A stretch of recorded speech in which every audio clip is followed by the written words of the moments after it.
Welcome in, everyone. Thanks for joining me. This is No Judgment Here, the podcast. I'm your host, Tish Ross. And tonight, you guys are in for a treat. I really cannot wait until you guys meet my guest tonight. I met God is just so good and how he places people like you that are listening, that are watching, that are subscribing into my life, and I'm honored to maybe be a small part of yours through YouTube. But I am so grateful that God brought Zee and I together. Um, she and I met at a women's conference that we both were honored to speak at, and she read a poem rather, that was just it was so moving. And I can honestly say that I have not heard or read any of the book that Z is going to be talking about this evening. So I'm learning right along with you. But I do know that she's an excellent writer, and I'm looking forward to having her share with us what her book is all about. But I want to welcome first everyone into the chat. I thank you guys all for coming in. Quickly, I'm going to say hello to some of you guys, and then I will bring Z in. Marianne Bimbler, thanks for coming in. Josh, Sherman's Family Farm, thanks for coming in. I appreciate you. Brian, the Vineyard Farmhouse, thank you for coming in. There's Kevin, Hiking with Jackie Boy. Thanks for being here. Eileen, welcome to my kitchen. She is here. She said that she has liked and shared this out. So yeah, I mean, if you guys have the opportunity to share this podcast out, gosh, the more people that can hear Zee's story, the better. There is C Monkey 2010, and they say my family member. I'm wondering if the family member is that Z. Do you know Z? I welcome all of Z's family, friends, followers, everybody in. Brian, there's Karen Breast. Let's see here. There's Tracy TNT Adventures, Samantha Gotcher. Thank you for coming in. Leanne Gunther, thank you for coming in. We have lots of people in this evening. There's Pooch Full Blown Country. Thank you for being here. And let's see here. I'm going to scroll quickly down. There's Dave, Goat Days. He is here. And my mama says, sorry, she can't make it. She's not been feeling well. Oh, I'm sorry, Sam. We'll be saying prayers for your mom. I'm sorry she's not feeling well. Hey, there is Gillum Farms. Thank you for being here, Johnny. Okay, yes. So C Monkey 2010 says that, yes, I know her. Hey, there's Gary, Jailbait and Tackle Outdoors. Thank you for coming in. C Monkey 2010 says my stepdad's mom. Cool. Oh my goodness. Thanks for being here. Thanks for liking and sharing it. Thank you, Brian. I'm going to bring Z in so we can chat with her. I'm super excited for you guys to meet her. All right. I want to welcome Zee Mink Fuller in to the podcast. Z, you have a family member in. C Monkey 2010 is here, and he says, or they say, my stepdad's mom.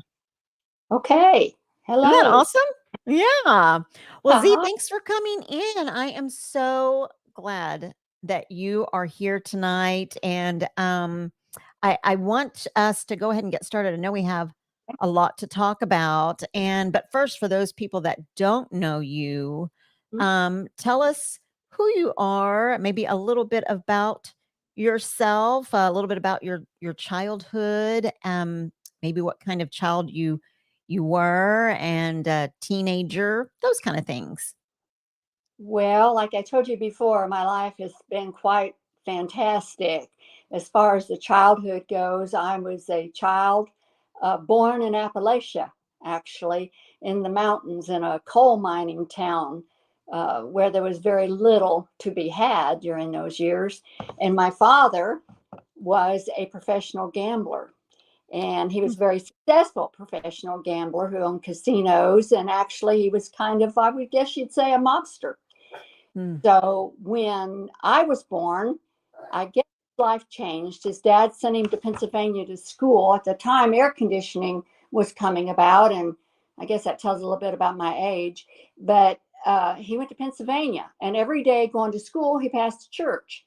And that church seemed to be going on every day, praising the Lord. And he said, I'm going to step in there and see what this is all about.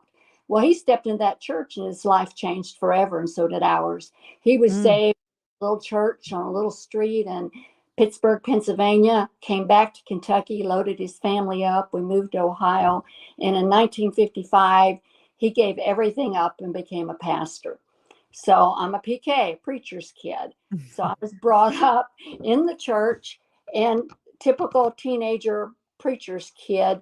I was always very much 90% right-brained, so very creative, which caused my parents some issues because all I really wanted to do was to do art and read and not do what they wanted me to do. I was just different than anything that they had dealt with.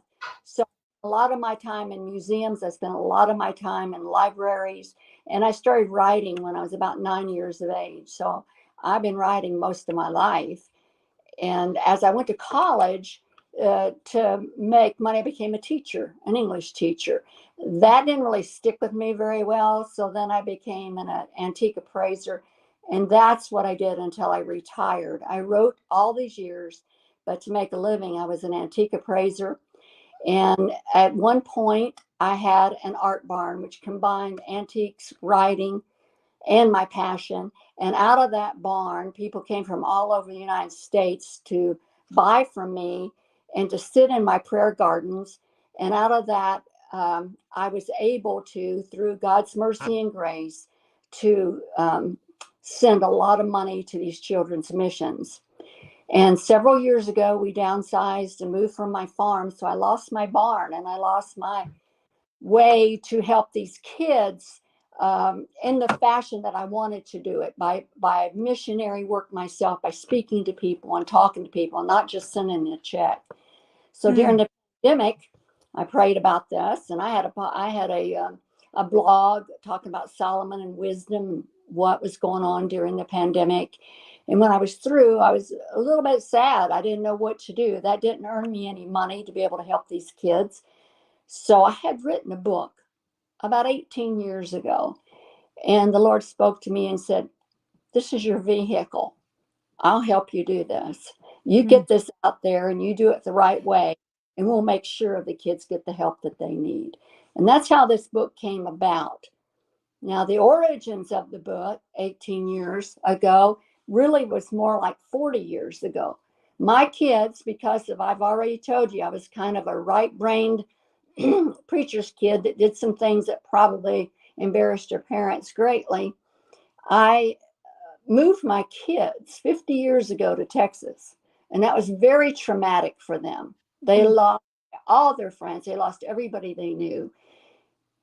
Therefore, they developed imaginary friends, and they also developed and went to an imaginary place where everybody was happy. Everybody got along. The bullies lost. Everybody loved each other. And it was a great community. Therefore, that's where this book came from. Hope and Hollyhocks. It is about my children's imaginary friends, the land of Hominea, where everybody gets along in community. When there is a problem or a bully, they get together with love and point of purpose, and they win. Just like in life, we win when we look to our Father, and He can help us beat all bullies in our lives. And the money, the profits from this book go to two different organizations. One is Rafa House, which is strictly for sex trafficking. They help rescue children from sex trafficking. They also educate these kids, rehouse these kids, give them purpose. The other one is Mercy for Children, which has 3 children's homes across the world, which help children get off the street, feed them, and educate them. And I help these organizations, and every time one of my books is sold, it goes to help a child. Wow. I'm willing to answer any questions, because there are 50 million people in the slave trade, sex trafficking. Out of that, 6 million of them are children today. It's unfortunate to say that it is an epidemic. It is so the enemy. But tell us a little bit about your reasons for choosing these two organizations to share some of your profits of purchasing the book. Why these two? Why children? Well, I'm going to say about 7 years ago, I was privileged enough to go visit some children's homes in areas in northern Thailand, Myanmar, which is Burma, as we know it. And when I was there, I met a family that started Mercy for Children. They started that as the hill tribes at that time. If you were born with a cleft palate, Down syndrome, or you were a twin or a triplet, you were sacrificed immediately. You were not allowed to live. Those are bad things. So Mercy for Children came about with quite a few different things. The twin rescue program, that one, education in the mountain tribes, hill tribes of northern Thailand and Myanmar, Burma. And during all that time, I met these people, so I knew them. I know their family. I know where they're from. And I know that 95 cents of every dollar that I give them goes strictly into these children. And they feed them, they educate them, and they really run this on a shoestring. And they also have a children's home that they support in Pakistan, which just recently has had devastation to the Christians there.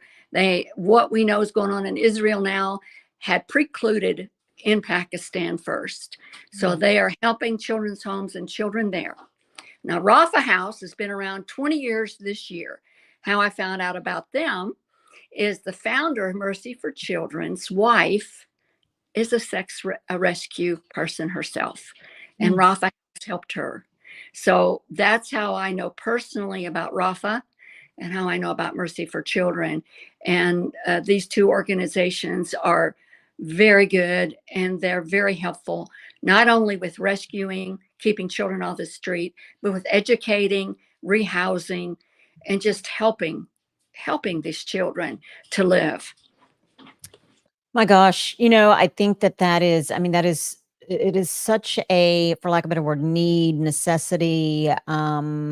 Unfortunately, uh, because of the sex trafficking, because of obviously things that were going on way before any of us even knew those things were happening. I mean, my goodness, to be a triplet and to be sacrificed immediately, or to be born a twin, or it's just I will never understand some of the thinking behind sacrificing children.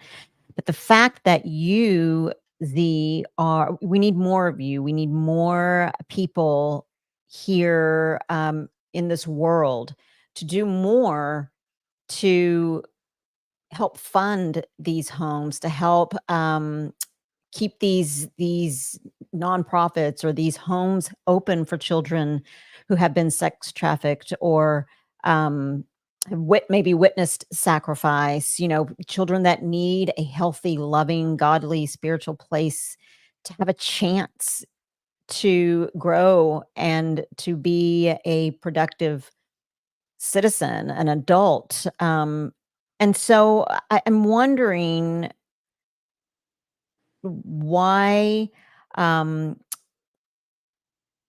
the reasons behind, I guess, writing your book, yes, was from your children's playmates, their imaginary friends.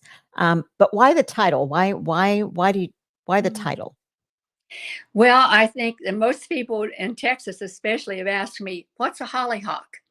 Well, growing up, like I said, I've been in Texas for over 50 years, but my youth was spent in Kentucky and Ohio. And hollyhocks is my favorite flower. They're beautiful. And when I was a child, being a preacher's kid, we weren't, we didn't have much. And what we did have, my dad was one of those that I didn't know how many people were going to be in my house the next morning when I woke up. I mean, so I learned about the giving and the sharing early on. So if I had a toy and I didn't play with it, it went away. So my mother taught me how to make dolls out of hollyhocks. So as a kid, and being the right brain person that I am and kid, I made a lot of dolls out of hollyhock flowers. And you can Google them and you can see they're beautiful little dolls. And anybody in the Midwest will know about this. And so that's where hollyhocks came from. Hope is just hope. Hope is what we need. And that's what I named my protagonist. My main character's name's Hope.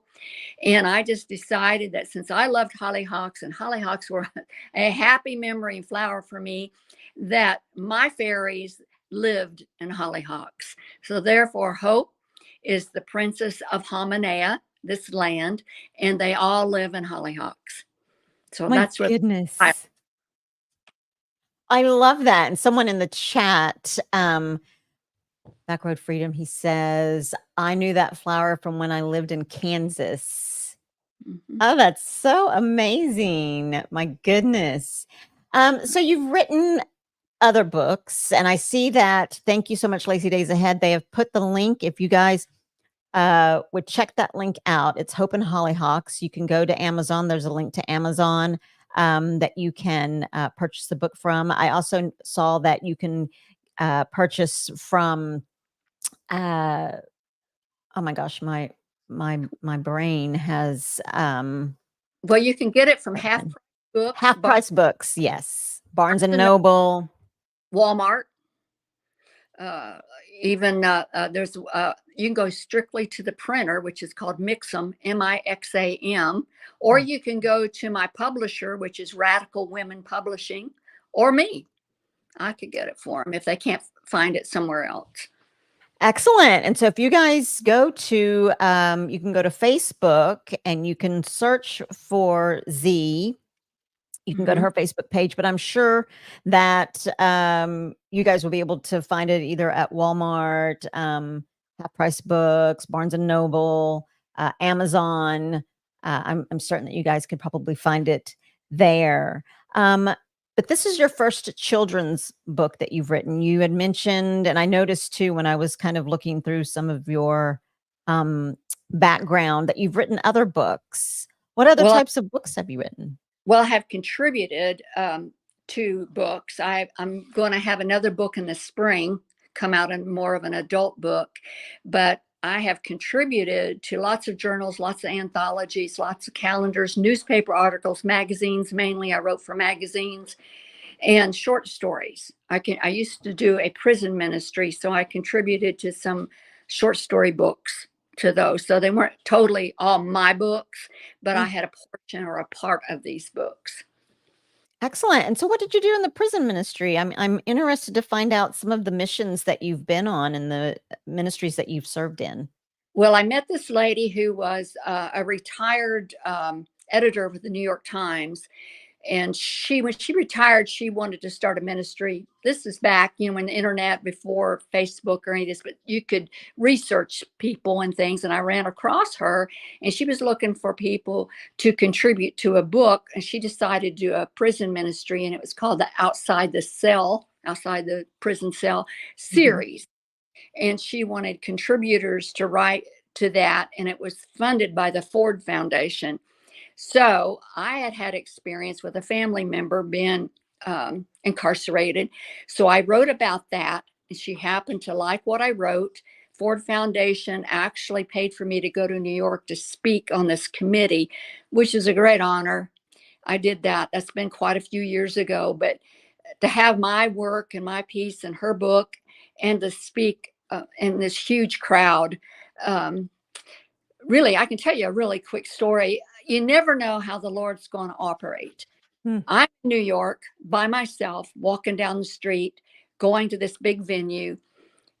And I'm nervous, of course, because there's people on the stage that are actors and television personalities, professors, and one little old lady, me from Texas, on this stage. So I'm a nervous wreck. But anyway, I get up there and I don't know what I said. I did give my little speech, but afterwards, this lady came up to me, touched me on the shoulder, and she said, the Lord sent me here from Virginia. I needed to hear what you had to say. Thank you so much. I thanked her. I thanked the Lord, but I couldn't tell you today what I said. I don't know what I said. Whatever I said, she needed to hear. So the Lord does work in very mysterious, wonderful ways. Absolutely, absolutely. And you have done a lot of what other types of mission work have you done? Well, I mainly, oh gosh, mainly my writing and mainly actually supporting monetarily. I've never gone on an actual mission trip, so to speak. I mean, I went to Israel and I've been to Asia, but it was mainly just to check out things. And mainly when I went to Asia was to see if I wanted to, what I wanted to support over there.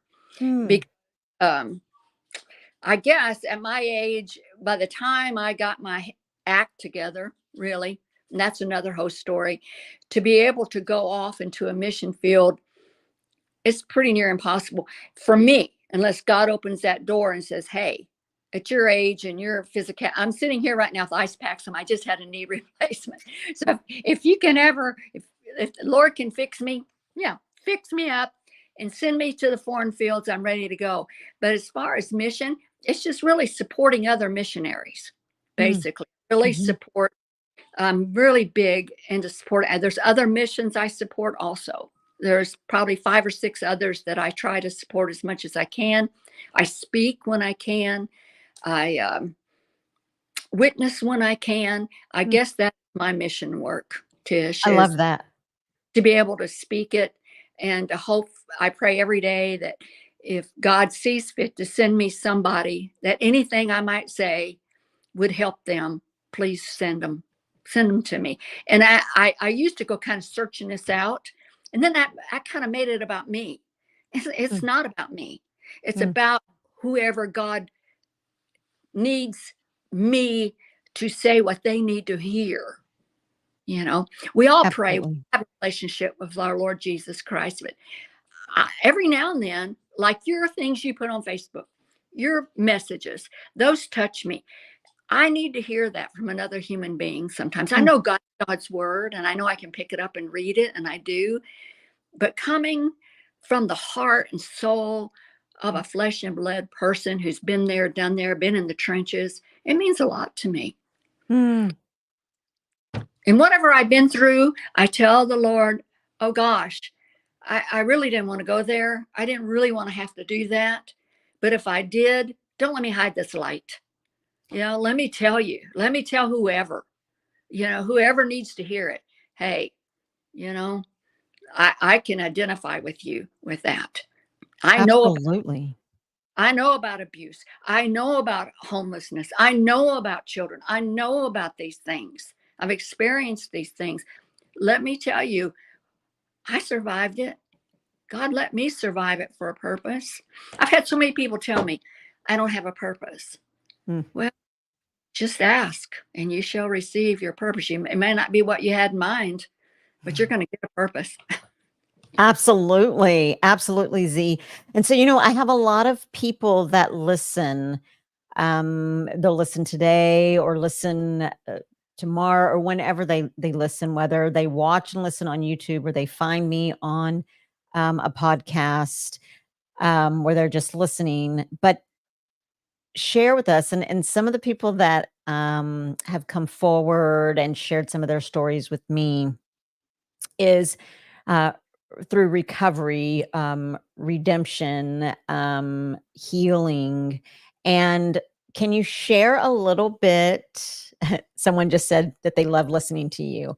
Can you share a little bit about your abuse or your homelessness? And we have plenty of time, but can you share a little bit about that with some of our listeners? Well, I can share a little bit. Like I said, it's a whole book. I like this spring. I'm hoping to put out my other work that is more personal, more adult oriented. But I was a very rambunctious and wayward teen. I will admit that. I never got into the drug scene or the drinking scene or any of that. But it was during the hippie era, and I was just bohemian all the way. And most people still describe me as that today. Long skirts, digging in the yard and garden, and beads and peace signs on my truck and whatever. I'm still that person. So because of that, a lot of times I alienated my family, and I would run away. Honestly, I wouldn't say I was ever homeless on the street type homeless, but I was homeless in that I was not allowed to be me in my environment. I had to go elsewhere to express myself, how I wanted to be somewhere else. Not that these people didn't love me, not that they didn't care for me, but it was basically their way or the highway. Yes. So when I say that, it's like, okay, I'll get married. Because back, 50, 60 years ago, telling my age again, we didn't have a lot of the opportunities, or if we did have them, they were hidden from us. So when I found an opportunity, I ran with it. So I moved like 32 times in 8 years. I was just seeking. I was a seeker, trying to. God never left me. He never leaves you. But I left him a time or two. And thank God he loves his children. And Yes. wayward, right brain, boho hippie kids too, And I don't know that I would say that, and witnessing, he never let me go completely to the dark side, but he sure let me witness it. I'll say, let me witness a lot of stuff on the dark side. I personally never participated, but I was a definite bystander and saw things that probably young people, shouldn't have been there, but I was. That was that curiosity, right brain, got to go see what this is about stuff, and shouldn't have done it, but I did, and I survived it. So I can identify with other young people that are having angst or unhappiness, discomfort in their own skin. You're just not happy when you look in the mirror. You're not happy when you lay down at night. You think, what did I do, or what should I do, or I don't know what it is. I don't know me. I don't know who this is. So you want to try to find that person, and I know that sounds cliche, but it's very true. Sometimes we don't find ourselves till we're senior citizens, and one day we wake up and go, oh, that's who she is. All right. Absolutely. Z, I've said this on several podcasts before, as we talk a lot about mental health and finding our way. But I remember as a child, I used to think when I would hear older women say, or maybe I was a teenager, and I would hear older women say, I finally have found myself, or someone would say, oh, she's going through her midlife crisis. And I used to think, finally find yourself, midlife crisis. What are you guys talking about? But as a 50-plus-year-old woman, I understand it completely. And I think it's mislabeled in terms, the midlife crisis. I don't think I don't think it's that at all. I think it's that, or maybe the way that I perceive it, I don't think it's that. And by that, I mean that people will see, maybe children will see, or friends, or other people will see a woman or a man buy this car that people are thinking, why in the world, they've gone off the deep end, why would they buy that car? Or get their hair cut a certain way, or get a tattoo so late in life, such as I did. And I think people think sometimes they have lost their mind, but I don't think it's that at all. I think it's they finally feel free, or finally have found who they are, and feel the freedom and the confidence to finally think, man, this is who I have wanted. This is who I was, and this is who I am, and this is who I've wanted to be or been searching for my whole life. And I think that children who now or when we were growing up, Z, that children that were, well, I'll speak for myself. I too was a very different kind of kid. I never fit in ever. I tried, but it didn't work. I'm a very very different adult as well. I mean, I click with some people, and others may think or walk away and think, hmm, she's she's very different, and I am, and it is, I am who I am. But I think being a child who grew up um not being seen, like you said, not being heard, not being able to be who I am in my own environment, then I always felt sort of awkward in my own skin. I always felt like had to try to hide who I was, or pretend away, or be a chameleon and try to fit into this group, being who they wanted me to be, or fit into this group and be who they wanted me to be. And then I finally, probably in my 40s, so not too long ago, finally thought, well, and really drew close to the Lord. And God really is the we are all uniquely designed and created to be who God intended for us to be. And for a long time, probably my late 30s, early 40s, all through my 40s, I've always prayed, who am I, God? Who I know I'm your daughter. I know I'm a child of the King, but what is my purpose? Who am I? What do you want me to do? Why can I not be free to be who I am? And why am I not bullied, but not accepted for who I really am? And so I feel like it is until we find God, until we really have those.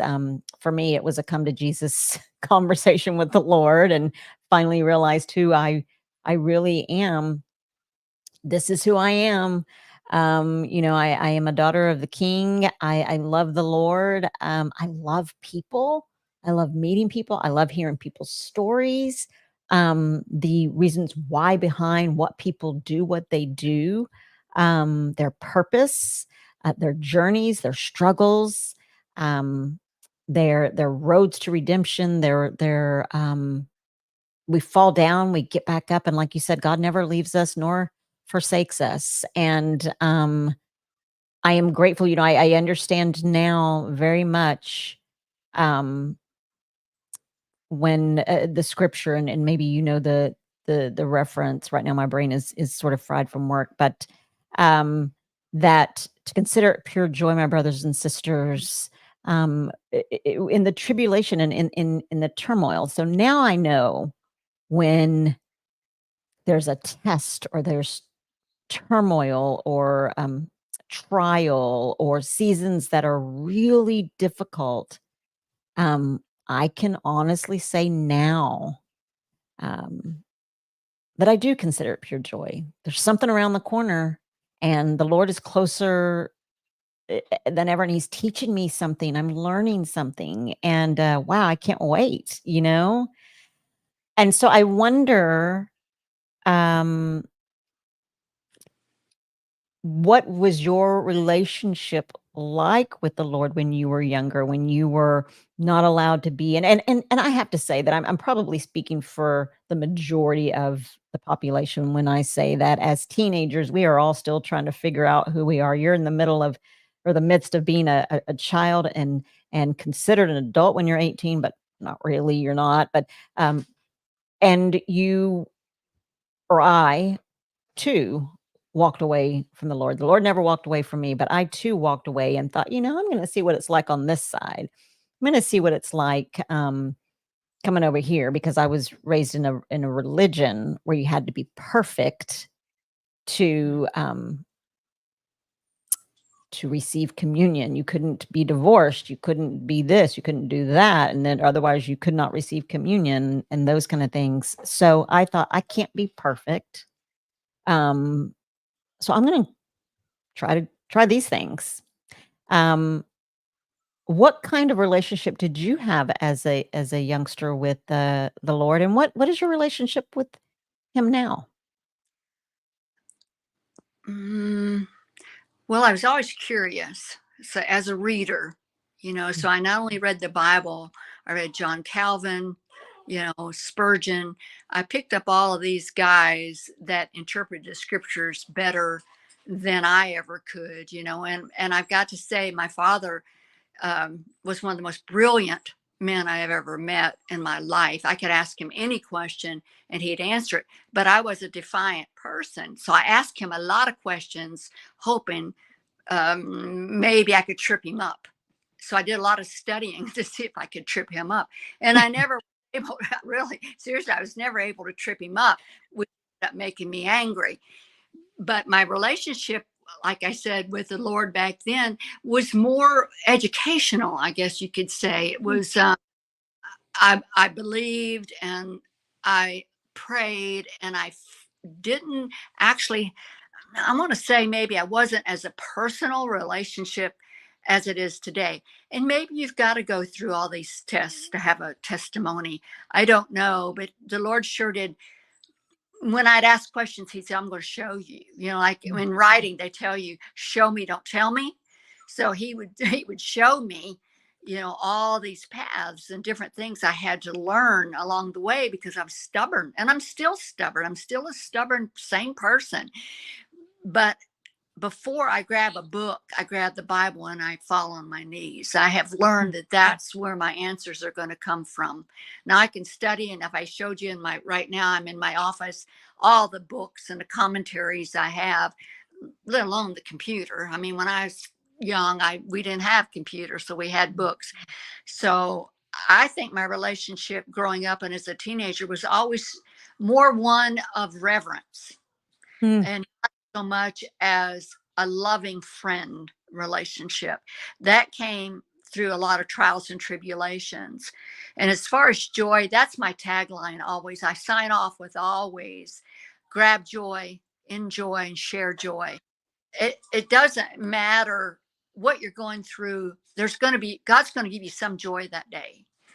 And if from what I feel from you is what I feel from myself, is if you're an empath, and there's a lot of people that are empaths, but there's a lot that don't understand the empathetic mind. You feel for people before you ever see them. You Mm. can almost take on what it is that they're feeling before they ever open their mouths to you. And that is a blessing and a curse. And I wrote a piece called Empathetic Grace, and it's reminds me, if anybody's seen the movie The Green Mile, how that guy was a sin eater. He took on everybody's sin and he ate them. And there really were back then people who were called sin eaters that went to funerals and ate people's sin.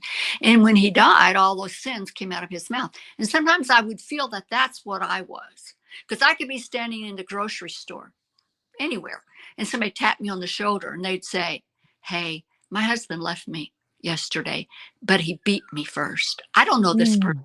I don't know her. And I'm thinking, oh my gosh, let me help her. So it took me a long time to figure out I didn't have to help her. I did not have to solve her problems. All I had to do was say, what's your name? Let's pray about this. But it took me a long time to figure that out, Tish, because I took on everybody's sin. And it was like, who do you think you are, Zee? Who do you think you are that you can fix these people? All you need to do is love on them. I have a little granddaughter who has a podcast. She's a great Christian girl. And she calls me Gammy. She said, Gammy, just love on them. Just love on these people. So that's what I try to do now. I can't fix anybody, I can't fix myself, but I can say, hey, what's your name? Let me pray for you. Now, if they're starving or they need something, I'm going to help them, but I don't have to fix them, but I can pray for them and I can have empathetic grace. So I hope that answers. Absolutely. It does. And I think that that really probably helps a lot of people who I see some people that have commented to say, I know that curse for sure. And I used to be that person. Not that I'm not empathetic now, and not that I'm not someone who will, like you said, if someone's hungry and needs something to eat or drink or shoes or or clothing or whatnot, I'm happy to help. But when it comes to the way that I used to be is same. I used to try to fix things, and I used to think, well, that's what God wants me to do, is to fix things. And it was exhausting. It was Mhm. exhausting. And the best thing in this world that we can do is, like you, Z, I too am on my knees a lot. And it is um oh, the Lord just gives overwhelming grace. There's so much, like you said, I'm just in awe of the Lord, and the reverence, and but the personal relationship and being on my knees. Typically beside my bed, I'm on my knees praying and lifting up others. It's such an honor and such a joy to be able to do that, that we get to do that. It is it is so much bigger than trying to solve so much bigger and better than trying to solve other people's problems, right? I mean, it is what we are supposed to do. I'm gonna go through quickly and read some of these comments that people have shared. And if you have a question for Z, please, you can post it in the comments. Someone said, you picked a good one for tonight, Tish. I know I did. Z is amazing. She is. Um, Someone else, Tracy says, see, you definitely have a calling, and with people like you fighting this battle, his will be done. God wins. There's a lot of people saying hello to each other. Okay. Dave says, I love seeing people spreading the love of Christ. It most truly is exactly what needs to be heard in this time. God bless you.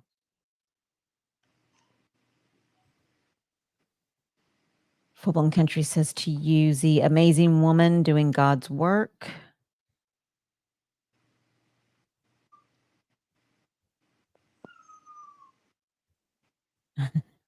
Is that your dog?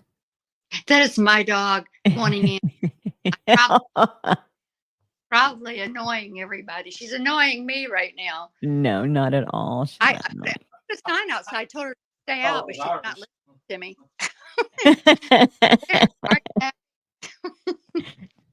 She's so spoiled. Now, Z, you mentioned something earlier, and you said that there may be some people that, oh, there's another comment. Let me read this comment before. This says, so One Day at a Time Farmstead says, I'm an empath, and I know exactly what you're talking about. When people touch me, I can feel all their pain and hurt. I pray for people too. I've learned that I can't fix them, but I can pray. Mhm. Absolutely, absolutely. And Z, well, two things. One was that the Lord finally talked to me, and I always say he put me in my place where I needed to be, because I used to think that it was my job to fix everything. And like you, I also heard, how dare you? No, Right. that's my job. That's not your job. It is my job. And so I finally understood that after being exhausted, and woo, that was a relief. It's kind of like now, whenever we have problems that we worry about. For me, thank God that years ago I finally learned how much easier it is to just lay those troubles at God's feet. He can handle it. He's going to take care of it. I can't. I mean, I've tried before, and boy, did I make a mess of things. But I thank God now that not that I sit on my thumbs and think that everything's going to come to me. I have to do my part as well, but I'm not going to be the one that's going to fix everything and figure everything out for everyone. And that was extremely exhausting. The other thing that I want to ask you before I forget, because you're such a lovely human being who has been through a lot. You had mentioned earlier that there were times when you would wake up and wonder what your purpose is, or look in the mirror and maybe not like yourself, or there may be people that are listening. What kind of advice would you give to those maybe young people, teenagers, maybe college kids that struggle with, why am I even here? What is my purpose? Would be the one thing that I would ask. And the second thing would be, if someone is going to bed just loathing themselves, what kind of advice would you give them? Well, that takes some thought, but right off the top of my head, I did a little bit of counseling for a few that were in that situation before, and it's really hard not to belittle that, or to say, why don't you think about this or that? You have to stop and put yourself in their place. People who are really down and out and feel bad for whatever reason. Maybe they've had people tell them that they're no good, or they'll never be worthwhile. Or maybe they were raised like you and I were, with such high standards that who's going to, we fail if we just can't meet those standards. Not every day. There might be you can, but not every day. Well, for me, I usually just tell them the mistakes that I have made, the path so they know that they're not alone. Just to make sure that these young people feel that they are not alone, that their feelings can be validated, that they're real, they're not silly. Just because they're driving a car, live in a nice house, have food in their stomach, that doesn't still take away from the fact that they feel less than. And I try to point out all the wonderful things about them, from the hair on their head to their fingers that can feel, their nose that can smell, and their tongue that can taste, and their eyes that can see, and their ears that can hear. And hopefully show them this and read to them how wonderfully they are made, and how God loves them just the way they are. And that doesn't mean they can't improve and can't get up the next day and say, oh, Lord, thank you for this day. I know I wasn't as good as I could have been yesterday, but today's a new day. And try to let them see that not just every day, but sometimes every second is a new second. And to go from second to second, and to think of things that are wonderful, or to fill yourself with nature. I'm a big hiker. Thus, I'd like to say my knee replacement was from bending on my knee in prayer, but it actually is from hiking so much. So that's how I found my solace, is away from noise. Get away from the games, the television, all the music. Get away from all that. Go out to nature and just be quiet and pray, and then think about how wonderful you really are, how wonderful we are right where we are. That tree, that flower, that blade of grass. How awesome is that? It's unique, just like you are. There's not another blade of grass like that. And just try to reaffirm their value, I guess, Tish, in the best way that I can without preaching. Yes, yes, absolutely. And I love that. And you have a lot, or there are a lot of people, that a lot of YouTubers, subscribers in this actual in this chat, that do a lot of hiking, and that when they're hiking, two of them right now. One is hiking with Jackie Boy, Kevin hiking with Jackie Boy, and the other is Justin from Backroad Freedom. And they, not only do they go hiking, obviously to absorb and take in the beauty that God has blessed us with on this earth and in this world, but they also do it for and have videos for people who are not able to get out, for people that for whatever reason that may be, maybe financially they're not able to go and do. Of course, you can sit out on your back porch, front porch, and see God's beauty. But for those that want to go and experience it further or somewhere else, they video their journeys and photography and videography for those people to to bring it to them. Maybe people are not able to walk, or they can experience it through them. And so those are a couple of channels that are actually here listening this evening. One just said that they love hiking. But I'm going to go up and read. There was another comment here. When I asked if people wanted to ask you a question, and Karen Breast wants to know, Zee, when did you have knee surgery? And she's praying for your healing. Well, I had knee surgery just a little over 3 weeks ago, actually, and I'm doing amazingly well. That stubborn part of me kicked in because you can't. It was my right leg, so I can't drive for 6 weeks, which means I can't go hiking or even out really in the woods unless I ask somebody to take me. So my physical therapist guy said, "You make me look good." So I was really happy. He said, "I am way ahead of where I'm supposed to be." So I'm doing good, but I can sure still use the prayers because I want to drive sooner than later. Plus, Absolutely. I want to do some promotions for my book, some signings and things. And I've got to get out there and do some of that. But I wanted to say one thing, and that's, I always tell people I was born repurposed. When people say, "What's your purpose?" I said, I was born repurposed. We're born into our flesh, and then we change, and we do. We're not, you were talking like be a chameleon or what you're supposed to be. I used to visualize myself like the life as being a puzzle. The kind you put together and it makes a scene, your puzzles that come in boxes, that kind of puzzle. And I would think, I don't fit into that picture. Somebody's going to take an X-Acto knife and cut me around so I can fit into that. And finally I decided, and so on the side also I do a lot of art, but it's repurposed art, trash, basically anything anybody doesn't want. People bring me all kinds of things. A friend brought me not long ago a bunch of dead butterflies and a bunch of cicadas and some, just some bugs.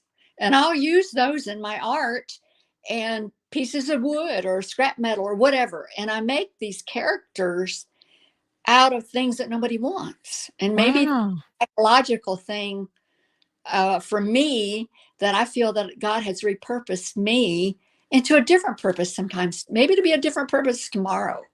I don't know. We'll see what he has for me. Ask not, receive not, right? That's right. So, oh my goodness, Zee, I did not know that you did that. Yeah, I do that too. It's crazy stuff. If you came here, you go, what?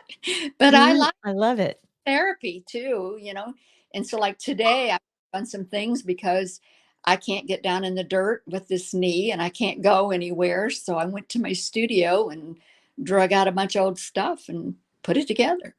It's to me, it's relaxing and it's fun and it's creative, and nobody has to like it but me. It's okay. If I'm the only That's one, true. okay, it's me. I enjoy it. I love that. Oh my goodness. I love that so much.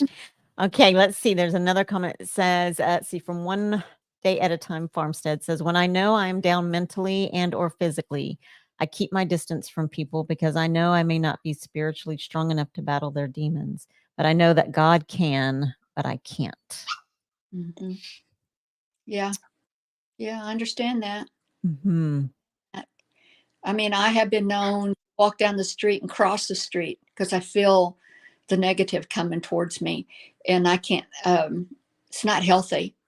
It's not healthy, and it's hard to realize that, especially a Pollyanna type person like me, fiddly dee tomorrow, all that kind of stuff. So it's hard for me to kind of really face the darkness part of it. And God has blessed me with letting me see more of the bliss, to look for the bliss and see the bliss. My husband has told me that I'm not aware of my surroundings. I don't know that that's a bad thing. I might not want to know, like the commented there. I might not want to know where all that dark is. I'm not stupid. I'm not going to go down to Dallas, and dark myself at night. But I may be walking down my own street and speak to people, but I can feel that. I Mm, ask the Lord, protect me, surround me with your angels, and care for me, because He knows me. He knows I'm kind of a out there person. As my husband says, you chase butterflies all day long. So I may be chasing a butterfly and not noticing a scorpion. So mm, I need the Lord to watch over me, and He does. You know, absolutely. I've I've come through so many times when I shouldn't have come through, but I Mm, did. You know, that's another book.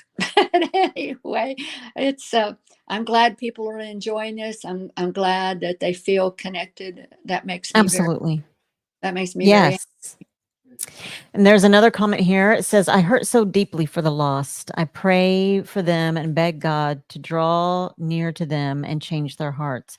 My soul aches for people who don't have a relationship with Jesus. Yes, yes, especially if it's somebody that you love. That's Mm, painful.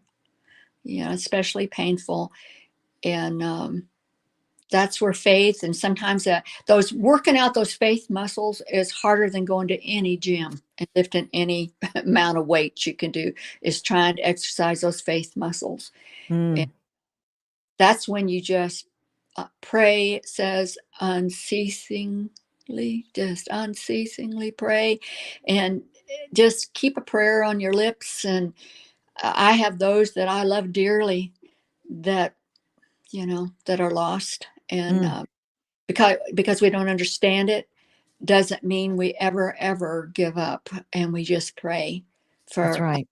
God to show them somebody. It may not be us. Pray for an anointed one to come into their lives.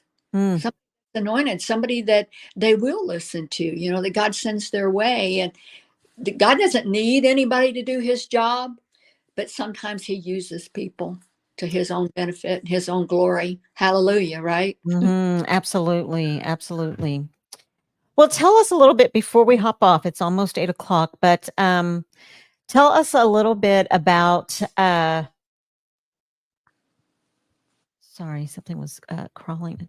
Um, about where someone might can purchase an autographed book. Would they need to go directly to you, maybe to your Facebook page if they wanted an autographed book from you? Could they go to your Facebook Right? page? Just get in touch with me, and I can meet them somewhere, or whatever they want to do. I mailed quite a few off last week of people that wanted personal autograph, um, people that I had known or knew me or something. They wanted messages in there for certain gifts and things, and I'll be glad that. And this, let me tell you, before we go, this book, Mhm. I've had adults tell me that it really touched them. At first, I said ages 5 to 10, but this one girl said, say 5 and up. She said, Mm, because I really needed to hear what this book said. I really needed to hear this because it's about community. It's about, and sex trafficking is the biggest bully of all. And this book is not about, it's just about community and love and purpose together, of how we can overcome these things if we all unite together. And there is it is a faith-based book. There is scripture there, and the spiritual leader of Hominea is a praying mantis. Is that not cute? that is I mean, very cute. so it is. I've had quite a few adults just love it and order it for their adult friends. So it's not just um, basically it is a kid's book, but adults have loved it too. And I'd be glad to sign anything eBay buys. And please remember, everybody, that every bit of this profits from this book goes to help kids. I don't I don't pocket any of this profit. None of Wow. it. I send it off. I want to help. I want to help. This is my mission right now for as long as it lasts. And then God will send me somewhere else to do something else. But for right now, this is it. Absolutely. Wow. What a gift. What a gift. What a blessing. Full Blown Country says, rejoice always, pray without ceasing, give thanks in all circumstances, rejoice always, pray without ceasing, give thanks in all circumstances, for this is the will of God in Christ Jesus for you. And then there's one more comment before we go. One at a time farms. It says, Josh, I do spread lots of love and joy and try to be there for others. But when I know that I can't handle any more of myself being drained, I have to step aside until I am strong enough again. I think God is the fuel. God uses us when he needs. He'll fuel us when he needs. And we'll be ready when he calls us. That's for sure. Hey, even listen, you got to remember, Jesus went to the garden. He had to get away He did. alone, lots of time alone. He needed to go gather himself and pray and to get strength. So I never feel bad, and don't feel bad about ever just walking away to your room. He says, go to your closet, and pray, or just go. I go to the woods alone, Mm-hmm. and gather myself after a time. It's okay. We're to emulate our Yahweh. Adonai, he left. He went alone. It's okay. Absolutely. It is. You are so right. You are so right. Well, Zee, I want to thank you so much for coming on, and everyone. The link is in the comments. So if you guys need to click on that link and go purchase that book, again, remember, it's not just 5 to 10 years of age. We can all read this book, and I'm sure there's a message for all of us to be able to hold near and dear to our heart. And all of the profits go to help children that have been sex trafficked. So please, please. Before we go, Yes, please. Just one more quick thing. In this book, it's an interactive book. It's about 60 pages, and in the back of the book, the characters are all colored. I mean, it's very. I have a great graphic artist that my son actually did most of the art, and then I had a graphic artist come and computerize everything. But in the back of the book, there are pages of these characters that are not colored. The kids can color them any way they want. It's I've had there's 2 PhDs I sought advice on who gave the stamp of approval for creativity, and these kids can color these characters any color they want, any way they want. And then there's blank pages that are framed that they can write their own story. So I it's love that. an interactive book, so you can. And I tell people when they buy it, go photocopy these off, because kids change their minds. They might want to color hope a different color tomorrow. They might want to do something else. So it's just a gift that keeps on giving, and you will be blessed and bless a child. And oh my gosh, dear Lord, I am so grateful to him and to you, Tish, for allowing me to have a voice tonight. Thank you, Father, and thank you, and thank you, everybody that listened. Oh, thank you. Thank you so much for sharing. And some people are saying, have greetings and goodbyes. It was someone says, or One Day at a Time Farmstead says, it was so nice meeting you, Zee. May God bless you always. You're such a blessing. Leanne Gunther says, thank you so much, Zee, for sharing your story. Another said, what a great idea that you had for the coloring and to let other people or children or adults to be able to narrate or change the colors of the characters. That is so amazing. So I thank you so much for coming on, Zee. You are such a blessing. I love always being in your presence and talking to you and hearing your stories and your ideas. And I can't wait to get a hold of this book myself. So Thank you. Of course, God bless you. And God bless everyone here tonight. Thank you guys for coming. And we will see you guys next week. Y'all have a great evening. Bye, y'all. Bye. Thank you.